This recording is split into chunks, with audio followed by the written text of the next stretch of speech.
നമ്മളിപ്പോൾ ഉള്ളത് കോഴിക്കോട് പുതിയ ബസ് സ്റ്റാൻഡ് എന്നറിയപ്പെടുന്ന കോഴിക്കോട് മൊഫ്യൂസിൽ ബസ് സ്റ്റാൻഡിലാണ്. ഇന്നലെ നടന്ന തീപിടുത്തത്തിൻ്റെ വാർത്ത നിങ്ങൾ പത്രമാധ്യമങ്ങളിലൂടെയും ദൃശ്യമാധ്യമങ്ങളിലൂടെയും അറിഞ്ഞു കാണുമല്ലോ. നമ്മൾ ഈ വീഡിയോ എടുക്കുന്നതിൻ്റെ 24 മണിക്കൂർ, അതായത് ഇന്നലെ വൈകുന്നേരമാണ് നഗരത്തെ ഞെട്ടിച്ച തീപിടുത്തമുണ്ടായത്. ഏകദേശം 30-ന് മുകളിൽ കടകളുള്ള ഒരു ബിൽഡിങ്ങിൻ്റെ മുകൾ നിലയാണ് ഇന്നലെ കത്തിയമർന്നത്. ഇന്നും ദൃശ്യമാധ്യമ റിപ്പോർട്ടേഴ്സ് എല്ലാം അവിടെ തന്നെ ഉണ്ട്. കാരണം മുകളിലത്തെ നിലയിൽ നിന്ന് ഇപ്പോഴും പുക പൊങ്ങുന്നുണ്ട്. അവിടെ തുണികൾ കെട്ടിക്കിടന്ന് അതിനുള്ളിൽ ഉള്ള പുകയാണ് പൊങ്ങുന്നതെന്നാണ് അറിയാൻ കഴിഞ്ഞത്.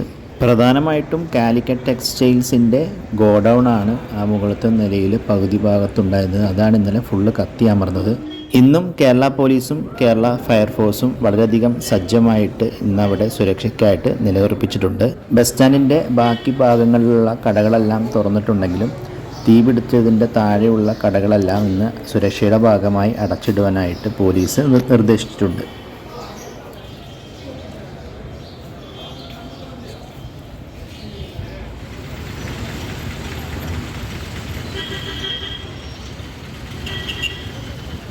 മെയിൻ റോഡിൻ്റെ സൈഡിൽ നിന്ന് നോക്കുമ്പോഴാണ് ഈ ഒരു കത്തിയതിൻ്റെ തീവ്രത നമുക്ക് മനസ്സിലാകുന്നത്. ആ കെട്ടിടത്തിൻ്റെ മുകൾ നില ഫുള്ളായിട്ട് കത്തിപ്പോയിരിക്കുകയാണ്.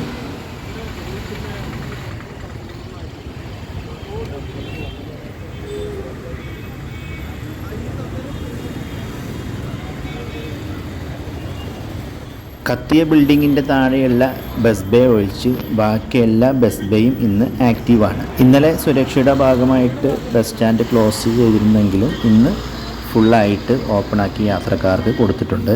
തീപിടുത്തമുണ്ടായ കെട്ടിടത്തിൻ്റെ താഴെയായിരുന്നു വയനാട് ഭാഗത്തേക്കും ബാലുശ്ശേരി നരിക്കുനി ഭാഗത്തേക്കുമുള്ള ബസ്സുകളുടെ ട്രാക്ക്. ആ ഭാഗത്തേക്കുള്ള ബസ്സുകൾക്കെല്ലാം ഇന്ന് വേറൊരു ട്രാക്ക് ക്രമീകരിച്ചിട്ടുണ്ട്. അതായത് ബസ്സുകൾ പാർക്ക് ചെയ്യുന്ന ആ ഒരു സ്ഥലത്താണ് ബാലുശ്ശേരി നരിക്കുനി വയനാട് ഭാഗത്തേക്കുള്ള ബസ്സുകൾ പാർക്ക് ചെയ്യുന്നത്. അതുകൊണ്ട് യാത്രക്കാർ ദയവായി ആ കാര്യമൊന്ന് ശ്രദ്ധിക്കുക.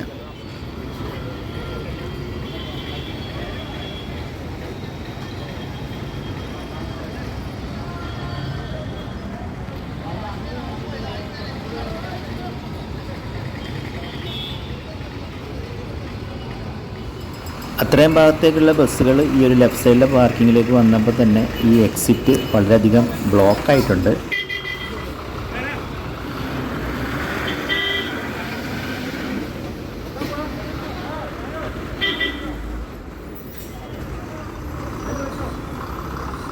പോലീസുകാർ വളരെയധികം കഷ്ടപ്പെട്ടാണ് ഗതാഗതം നിയന്ത്രിച്ചു വിടുന്നത്. അതുകൊണ്ട് ദയവേത് ബസ് ജീവനക്കാരും ബസ് യാത്രക്കാരും ദയവായി ഈ ഒരു ഗതാഗത നിയന്ത്രണത്തോട് സഹകരിക്കണമെന്ന് അഭ്യർത്ഥിക്കുന്നു.